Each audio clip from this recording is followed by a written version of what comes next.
Vinland Saga's second season, the farmland slave arc of the story, is just as good if not better than the first season, and the quality of the story does not drop even now, 210 chapters into the manga. I just had to get that out of the way because there was, and I will say it was a vocal minority, in fairness rather than a larger group, but there were people who really did not like the second season of the anime. I try to be as understanding as I can, and I get that there are those who are in it purely for the action and adrenaline, not just with Vinland Saga but with any story, and the shift from season 1 to 2 and subsequently the rest of the story is huge. But along with it comes one of the greatest character arcs in fiction, and that sentiment extends throughout the whole story, by the way. This video is long overdue. I've been wanting to talk about this story ever since the second season began airing, although this video will be mostly covering season 1. Because yes, the second season is an absolute masterpiece, but I feel like the discourse surrounding it and the huge changes it brought to the story kind of pushed the first season to the side a bit, where even without all the action that initially drew people's eyes, it is just as well written as what comes after. I won't be talking about the manga here, but just let it be known that the rest of the manga follows suit to bring together one of my favorite and one of the greatest manga of all time. So this story is one of the best at weaving so many various points of view of joy, sadness, apathy, rage, to convey the true nature of war. One of the most iconic shots in the entire story is that of Thorfinn's father with his head lowered while the whole village around him celebrating the fact that they are going to war. And ironically, even though we fully understand the horrors and consequences of war, guess which parts of this show got most people the most excited? The action scenes where 2 or more characters are trying to mutilate each other. Say any first-person shooter game. I'm not saying the people who are saying that the games promote violent behavior are right, because they are not. I'm not that ignorant. But in fiction, that's what gets our blood pumping. There's a fascination in fiction, I want to make that crystal clear, that even I have. I'm not trying to take the moral high ground, but I think Vinland Saga does the best at forcing that feeling to subside. Thorfinn's revenge story effortlessly shows a fall into the abyss where the only thing tethering him to this world is vengeance, especially when that vengeance is right in front of him every living day of his life for years, and yet so unbelievably out of reach, as if taunting him every single step of the way. And it's not even difficult to see it.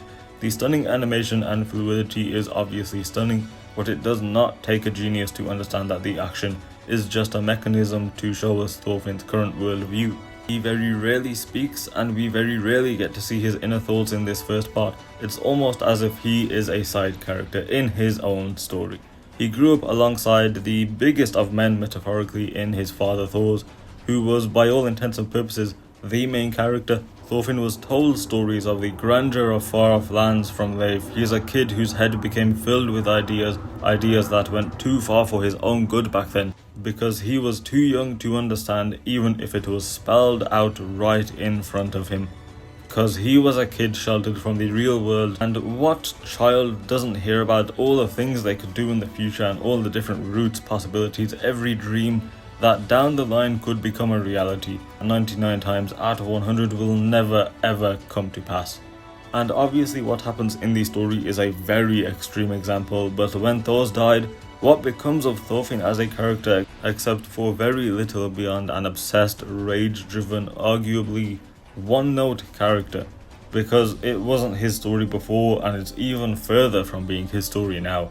Askeladd, orchestrator of Thor's death, is the one not only that the story follows, that we follow, but that Thorfinn follows. Thorfinn's world revolves around Askeladd. Like I said, that's what tethers him to this world. Askeladd, who uses Thorfinn, who always graciously obliges, and who inevitably reaches just a sad state, in the sense that we feel for him, but also maybe pity as well. A good story is praised for a world that keeps moving, doesn't stagnate, and Vinland Saga achieves that, but not with Thorfinn, because he's all about revenge, and he's the side character, remember?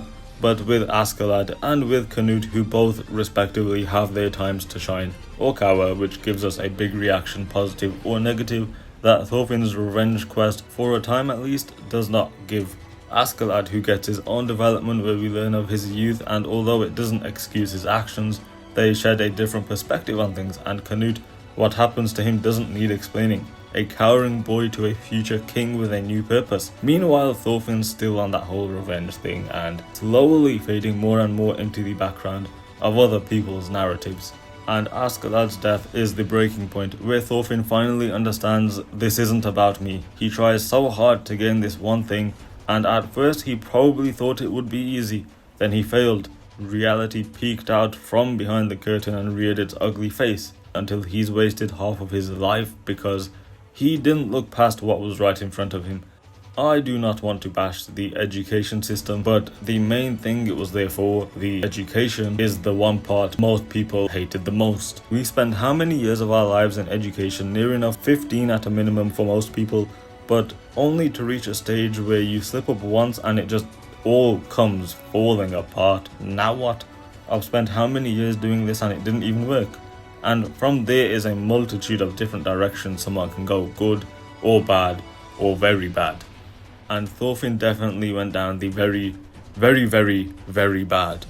He lost that one thing that tethered him to this world, so what happens now? Well, as we see in his life as a slave, everything is trying to pull him down from that world into the depths, because just like you don't understand what something truly means until it's gone, Thorfinn understood what his vengeance amounted to when Askeladd was gone. He so desperately wanted to be in control, and just like how we could understand him, so could Askeladd.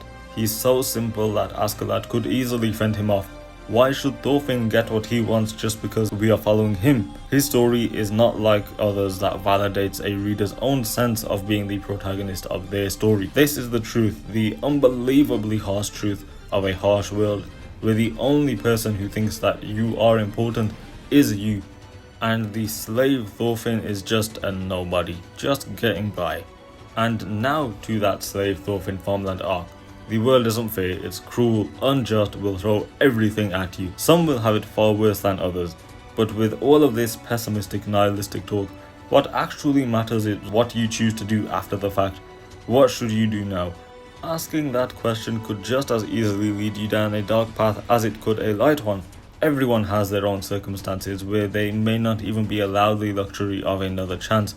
But when you've hit rock bottom, there's only one way to go, and you don't need to make that ascension yourself. Thorfinn doesn't do it on his own. It takes someone else to break him from that trance that the dream is still there and it never left. Thorfinn is not even a shadow of his past self. He's almost non-existent. Work, sleep, work, sleep. He's a victim of war, forced to live with the torment of his past, which he is just unable to fully understand. Unable to fully understand or misunderstanding it. And that's the greatest strength of Season 2, where I talked about the supposed glorification of violence, and Vinland Saga does an incredible job in Season 2 of showing what true devastation it can bring. From the very start, with Thor's lowered head to Thorfinn being pulled down by nameless, faceless corpses, he found his only escape to be trying to just shut himself off, to become a slave to his own demons. His spark is only reignited by Einar later on, who isn't a fan of Thorfinn's lack of any emotion, where the first step of Thorfinn regaining himself is the farming itself, more specifically actually putting his mind to it. In Einar, he is not only given a new path but a new friend, where they go about their days together on this farm. We see Thorfinn find his true self thanks to the different characters around him, with the likes of Old Man Kettle and Snake even. It seems a trivial thing, but those little things are the beginnings of the biggest changes. The lessons he was taught and the stories he was told come back to him, and he was able to find some sort of clarity with his past. That type of thing will never leave him, so he is forced to face it. To move forward and become better, he must face the past. And what better way to face it than with the man that stole what back then was everything to him, his revenge. Now King Canute, and this scene beginning with him taking 100 punches, not because he doesn't care about his own well-being, but because there is a better way. And what greater visual is there than with a beaten up man, swollen face, standing shorter than everyone else around him, yet talking directly, almost defiantly, in one of the greatest moments in manga.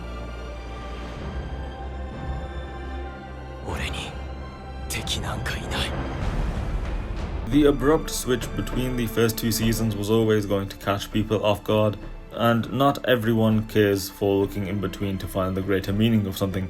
you just want to sit down and have a good time, especially when a large part of the show's audience was there for exactly that, like the action. But once that hurdle is jumped and you're now watching Farmland Saga, it should become clear that the combat was never meant to be the star of the show. And moving forward, that theme of necessity for war and conflict will continue to be challenged, and Thorfinn is far from done growing yet. There will be a detailed dedicated video to season 2, and the same with the rest of the manga, because talking more about this story, Thorfinn and his growth, makes the world a better place.